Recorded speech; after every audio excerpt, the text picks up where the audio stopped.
টাঙ্গাইলের মধুপুর উপজেলাধীন মহিষমারা ইউনিয়নের শালিখা গ্রামের পাগুরখা মোড় নামক এলাকায় খায়রুল ইসলামের ছেলে রাজীব শুক্রবার সন্ধ্যায় তার মাকে ধারালো অস্ত্র দিয়ে কুপিয়ে নির্মমভাবে হত্যা করেছে এবং তার স্ত্রীকে কুপিয়ে হাতের 4টি আঙ্গুল বিচ্ছিন্ন করে দিয়েছে।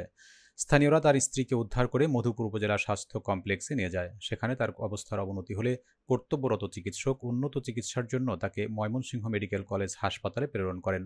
হত্যার পর মায়ের লাশ পার্শ্ববর্তী আনারস বাগানে নিয়ে পুঁতে রাখার সময় এলাকাবাসীর ধাওয়া খেয়ে সে পালিয়ে যায়। খবর পেয়ে মধুপুর সার্কেলের সহকারী পুলিশ সুপার আরিফুল ইসলাম ও থানা ইনচার্জ এলামুল কবির ঘটনাস্থল পরিদর্শন করেন।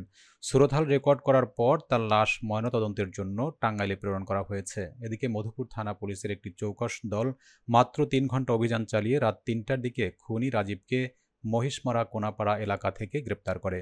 এ বিষয়ে মধুপুর থানা অফিসার ইনচার্জ এমরানুল কবির জানান, খুনি রাজীবকে রাত ৩টার দিকে গ্রেপ্তার করা হয়েছে। দিন মজুরি কাজ করে খাইছে, বউ পোলার বউ দিন মজুরি কাজ করে পোলার বউরে পালছে। দাদু মাঝে বসে পানি খেতেছিল, তখন আমার আব্বু আসে আগে নিয়ে দাদু দুধ হলায় অষ্টম পড়ে গেছিল, তখন দাদু এসে খুব অঞ্চল করে।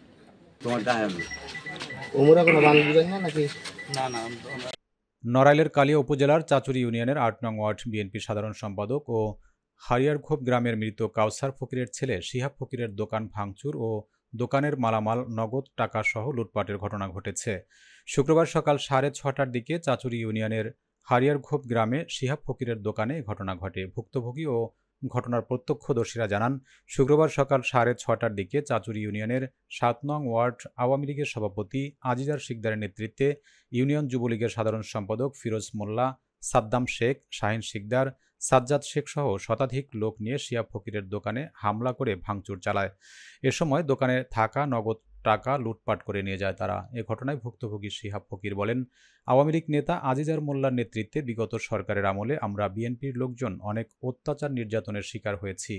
৫ আগস্ট ছাত্র জনতার মাধ্যমে হাসিনা সরকারের বিদায় হলেও আজিজার সহ তার লোকজন এখনও এই এলাকায় ত্রাসের রাজত্ব সৃষ্টি করে বিভিন্ন মানুষজনের উপর হামলা করে।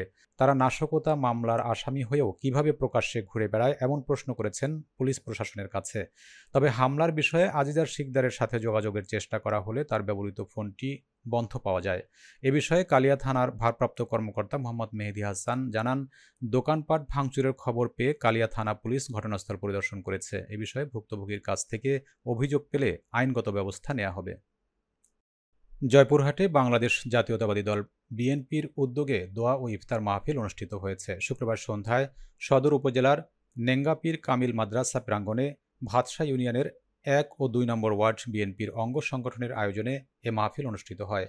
অনুষ্ঠানে সভাপতিত্ব করেন ভাতশা ইউনিয়নের ১ নং ওয়ার্ড বিএনপির সভাপতি কামরুল হাসান এবং প্রধান অতিথি হিসেবে উপস্থিত ছিলেন জেলা বিএনপির আহ্বায়ক গুলজার হোসেন। বিশেষ অতিথি হিসেবে উপস্থিত ছিলেন জেলা বিএনপির যুগ্ম আহ্বায়ক মাসুদ রানা প্রধান, সদর থানা বিএনপির সভাপতি অ্যাডভোকেট হেনা কবির ও শহর বিএনপির সাধারণ সম্পাদক আবু রায়হান উজ্জ্বল প্রধান। এছাড়া আরও উপস্থিত ছিলেন ভাতশা ইউনিয়ন বিএনপির সভাপতি সাবেক সার্জেন্ট ফরিদ, সাধারণ সম্পাদক আবু বকর সিদ্দিক, প্যানেল চেয়ারম্যান শাহ আলম সহ দলের অন্যান্য নেতাকর্মীরা।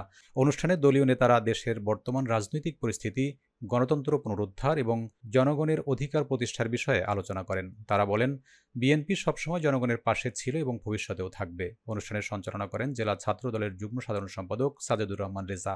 মাহফিল শেষে দেশ ও জাতির কল্যাণ কামনা করে বিশেষ মোনাজাত করা হয়। সারা দেশের ন্যায় আজ সকাল ৮টা থেকে বিকেল ৪টা পর্যন্ত জেলা সদরসহ কুমিল্লার ১৭টি উপজেলার ৪,৮২৪টি কেন্দ্রে একযোগে vitamin A plus campaign programme শুরু হয়েছে। কুমিল্লা প্রতিনিধি রবিউল আলমের তথ্যচিত্রে বিস্তারিত। সকাল ৯টায় সদর হাসপাতালের ইপিআই সেন্টারে জেলা সিভিল সার্জন আলী নূর বশির আহমেদের আনুষ্ঠানিকভাবে এ কর্মসূচির উদ্বোধন করেন। তিনি বলেন, প্রতি বছরের মতো এবার জেলার ভিটামিন এ প্লাস ক্যাম্পেইন ১০০% সফল হবে।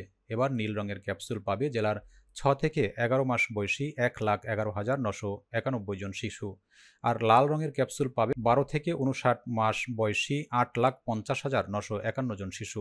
এ ক্যাম্পেইনে জেলার মোট ৫,০৩৯টি কেন্দ্রে প্রতি কেন্দ্রে ২ জন করে মোট ১০,০৭৮ জন স্বেচ্ছাসেবক কাজ করবে। এদিকে কুমিল্লা সিটি কর্পোরেশনের উদ্যোগে ১৪৪টি কেন্দ্রে 55,191 জন শিশুকে ভিটামিন এ ক্যাপসুল খাওয়ানোর লক্ষ্যমাত্রা নির্ধারণ করা হয়েছে। নীলফামারীর সৈয়দপুরে পৈতৃক সম্পত্তি দখলের অপচেষ্টা, হয়রানিমূলক মামলা দায়ের ও অপপ্রচারের প্রতিবাদে শনিবার সকাল 11টার দিকে শহরের শহীদ তুলসীরাম সড়কের নিজ বাসভবনে এক সংবাদ সম্মেলন করেছেন সুমিত কুমার আগরওয়ালা নিক্কি ও তার ছোট ভাই অমিত কুমার আগরওয়ালা রিক্কি। সংবাদ সম্মেলনে লিখিত বক্তব্যে সুমিত কুমার আগরওয়ালা উপস্থিত সংবাদকর্মীদের জানান, তাদের বাপদাদার 135 শতক সম্পত্তি নিয়ে আদালতে ভাগবাটোয়ারা মামলা চলমান থাকার পরেও সৈয়দপুরের ভূমিক্ষেকো রেলের সম্পত্তি আত্মসাৎকারী আলতাফ হোসেন নিজেকে ভাড়াটিয়া সাজিয়ে জাল কাগজপত্র বানিয়ে দেশীয় অস্ত্রশস্ত্র সহ সাঙ্গপাঙ্গ নিয়ে গত 8 মার্চ তাদের সম্পত্তি দখল করতে এসে এলোপাথারি আক্রমণ শুরু করলে তার ছেলে গুরুতর আহত হয়, তাকে স্থানীয় 100 শয্যা হাসপাতালে চিকিৎসা দেওয়া হয়। এ ঘটনার পর ধর্মীয় সংগঠন হিন্দু কল্যাণ সমিতির সিদ্ধান্তে গত 9 মার্চ ভূমিক্ষেকো আলতাফের বিরুদ্ধে সংগঠনের ব্যানারে মিছিল করা হয়। হিন্দু কল্যাণ সমিতির সভাপতি অ্যাডভোকেট তুষার কান্তি রায় ব্যক্তি স্বার্থে সংগঠনের সংখ্যাগরিষ্ঠ মতামতের বিপক্ষে অবস্থান নেন এবং ভূমিদস্যু আলতাফের নিকট অবৈধ সুবিধা নিয়ে সংগঠনের প্যাডে একক স্বাক্ষরে বিবৃতি দেন, যার উদ্ধৃতি দিয়ে আলতাফ হোসেন শাক দিয়ে মাছ ঢাকার চেষ্টা করছেন। এদিকে আগে আলতাফ হোসেন ব্যবসায়ী সমিতির ব্যানারে এক সংবাদ সম্মেলন করে দাবি করেছেন যে তিনি চলতি বছরের জানুয়ারি মাসে বাড়িটি ভাড়া নিয়েছেন, অথচ তিনি মার্চের 2 তারিখ ভাড়াটিয়ার কাগজপত্র নোটারি পাবলিক করেছেন। সংবাদ সম্মেলনে আলতাফ হোসেন তাদের বিরুদ্ধে যেসব অভিযোগ এনেছেন তা সম্পূর্ণ মিথ্যা, বানোয়াট ও উদ্দেশ্য প্রণোদিত। তারা এর তীব্র নিন্দা জানান। এ সময় অন্যদের মধ্যে উপস্থিত ছিলেন সুমিত কুমার আগরওয়ালার ছোট ভাই অমিত কুমার আগরওয়ালা রিক্কি, তাদের মা, বিএনপি সৈয়দপুর রাজনৈতিক জেলা শাখার সভাপতি আলহাজ আব্দুল গফুর সরকার, সহসভাপতি শফিকুল ইসলাম জনি, সাংগঠনিক সম্পাদক এস পারভেজ লিটন ও আনোয়ার হোসেন প্রামাণিক, বিএনপি নেতা শেখ বাবলু, শামসুল আলম শাহিন আক্তার, বিএনপি 11 নং ওয়ার্ডের সভাপতি মোখলিসুর রহমান প্রমুখ।